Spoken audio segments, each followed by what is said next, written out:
I'm striving to get rich. That's why I always went 2 years without buying shoes and fits. Things change now. My mom hearing me with my music and she look a little proud. Yo, what's up, world? APW Sports signing in. And the Bears have made yet another move, releasing longtime starting left tackle Charles Leno Jr. Charles Leno Jr. was drafted in the 7th round in 2014. He became the longtime starter in 2016. And after that year, the Bears signed him to a 4-year, $38 million extension, which started to pay off right away with solid years in 2017. And in 2018, he had another solid year and was named the alternate to the Pro Bowl.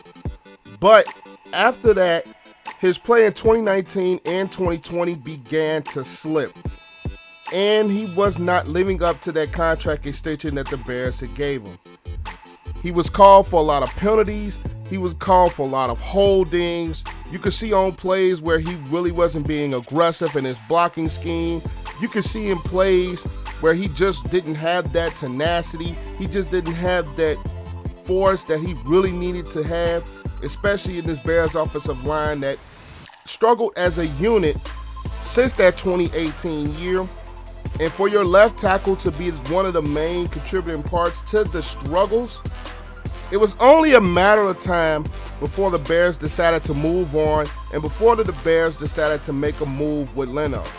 Now, it was kind of questionable as to what they were exactly going to do with Leno, since they drafted Teven, Jenkins, and Borom in the draft, who I think can come in and be guys that plug and play right away, especially with Leno's struggles and also with the Fatty struggles as well.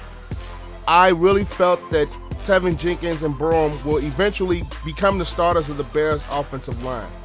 Now with the release of Charles Leno, I really feel that they are going to slide Teven Jenkins into that left tackle position.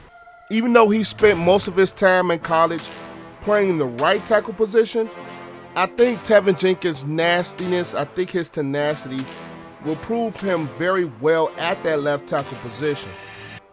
Now, it's still interesting to see what they're going to do with Borom, especially with Ifedi being back, even though he had his own struggles.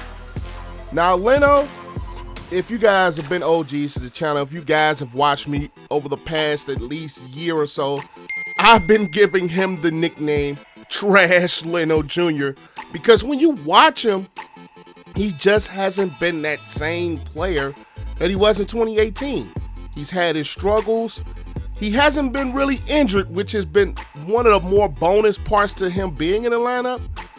I really felt that the Bears may have kept him and may have moved him to the right side, especially if Teven Jenkins proves to be that guy that they really needed. So at the end of the day, am I surprised that the Bears released Leno? No. Was I expecting it? No. But I'm not going to lie to you guys. With the draft picks of Borom and Jenkins, it was only a matter of time before Leno was going to be pushed out of the door. I didn't expect it to be at this very moment. I thought they was going to leave Leno in and have some time for maybe Borom to get some development in and probably have Jenkins at the right side to start his career. But with that said, they released him, and now Jenkins is probably more than likely going to be that starting left tackle that the Bears really honestly needed for quite a while now, because Leno has struggled in 2019 and he had, I think, his biggest struggles last year. Even though him being a 7th round pick, he had a productive career. He had some development and he grew into a solid player. I just think the Bears needed to make some adjustments, especially with him struggling the last 2 years. I think it was ultimately going to be time for him to actually be shown the door. I just didn't expect it to be right after the draft. But I think the Bears feel confidently in Jenkins to be on that left side. I think they feel confidently in Borom to eventually crack that starting lineup. If not immediately, somewhere down the line. And that's probably going to spell the end for Ifedi as a Bear.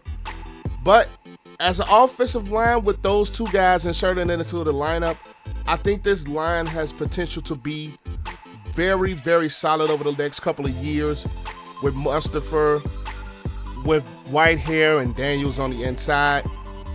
So when you look at Leno, I think to be 100% honest, I think he was the weakest link of the chain, especially last year. So I'm not gonna lie to you guys, I am a little bit happy that he's no longer here because we got called for so many holding penalties, and you could see plays where he wasn't really being aggressive and blocking. So it's a good thing. I'm not gonna say I'm surprised. I just didn't think they would make this move so quickly. But that's my thoughts on the Bears releasing Charles Leno Jr. Make sure you guys leave this video a like, comment your thoughts down below, and I will see you guys in the very next video. Have a great and excellent day. Stay safe out there. APW Sports signing out. Peace.